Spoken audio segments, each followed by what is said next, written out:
Hi friends, cinema Mohan కి స్వాగతం. ఇప్పుడు లేటెస్ట్ టాలీవుడ్ లో హాట్ టాపిక్ వచ్చేసి టాలీవుడ్ ప్రొడ్యూసర్స్ దిల్ రాజు, మైత్రి మూవీ మేకర్స్, అలాగే ఇంకా కొంతమంది నిర్మాతల పైన ఐటీ రైట్స్ జరగడం అనేది పెద్ద డిస్కషన్ పాయింట్ అయింది. అసలు వీళ్ళ పైన ఐటీ రైట్స్ ఎందుకు జరిగాయి అనే వివరాలకు మనం వెళ్తే, ప్రస్తుతం టాలీవుడ్ లో పాన్ ఇండియా సినిమాలు నిర్మించడం అనేది, రిలీజ్ చేయడం అనేది ఎక్కువైపోయాయి అనమాట. దీంతో మన మేకర్స్ కూడా ఏం చేశారంటే ప్రమోషన్స్ కూడా పాన్ ఇండియా రేంజ్ లో ఊదరగొట్టేస్తున్నారు. అంటే మా సినిమా ఇన్ని కోట్లు కలెక్ట్ చేసింది, మా సినిమా ఇన్ని కోట్లు కలెక్ట్ చేసింది అనేసి బహిరంగంగా చెప్పుకోవడమే కాకుండా అధికారికమైన పోస్టర్స్ రిలీజ్ చేసి వాళ్ళ సోషల్ మీడియాలో ప్రమోట్ చేసుకుంటున్నారు అనమాట. ఆ కోవలోనే మనం గమనిస్తే రీసెంట్ గా విడుదలైనటువంటి పుష్ప 2 సినిమా దాదాపు 1830 కోట్లకు పైగా వసూలును సాధించింది. త్వరలోనే 2000 కోట్ల వసూలును సాధిస్తుంది అనేసి వాళ్ళు అధికారికమైన ప్రకటన అయితే ఇచ్చుకున్నారు.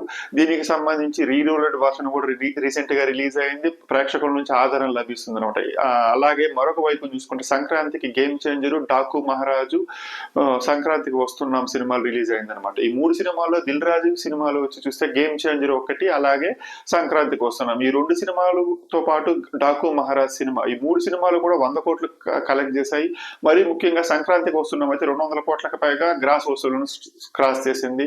ఇక గేమ్ చేంజర్ అయితే 300 కోట్లకు పైగా గ్రాస్ కలెక్షన్స్ వచ్చిందని చెప్పేసి వాళ్ళు బాహాటకంగా పోస్టర్స్ రిలీజ్ చేసి మా సినిమాలు ఇంత సక్సెస్ అంటే మా సినిమా ఇంత సక్సెస్ అని చెప్పేసి బాగా ప్రమోట్ చేసుకున్నారనమాట. అంటే ఐటీ రైట్స్ జరగడానికి అసలు కారణంగా మారింది. ఎందుకంటే ఐటీ రైట్స్ వాళ్ళు చేసే వాళ్ళు అంటే అసలు ఇన్ని కోట్లు ప్రొడ్యూసర్స్ కి వస్తుంది, వాళ్ళు కరెక్ట్ గా ట్యాక్స్లు కడుతున్నారా లేదా, అసలు వాళ్ళకి ఇంత ఒక సినిమాని నిర్మించడానికి ఇన్ని కోట్లు పెడుతున్నారు కదా, అసలు ఎందుకు ఎక్కడి నుంచి వస్తున్నాయి, ఆ ఫండింగ్స్ ఎలా వస్తున్నాయి, అంటే కరెక్ట్ ప్రాపర్ వేలో వస్తుందా, వీళ్ళు ఎక్కడి నుంచి తీసుకొస్తున్నారు, ఇట్లా అంటే ఫినాన్సర్స్ టాలీవుడ్ లో ఎవరెవరు ఫినాన్స్ చేస్తున్నారు, వాళ్ళకి సంబంధించినటువంటి ఆఫీసుల మీద దాడి చేయడము, అలాగే భారీ సినిమాలు చేసినటువంటి టాలీవుడ్ ప్రొడ్యూసర్స్ కి సంబంధించినటువంటి లెక్కల ఆరా ఐటీ శాఖ వచ్చేసి ముమ్మరమైన దాడులు నిర్వహించింది.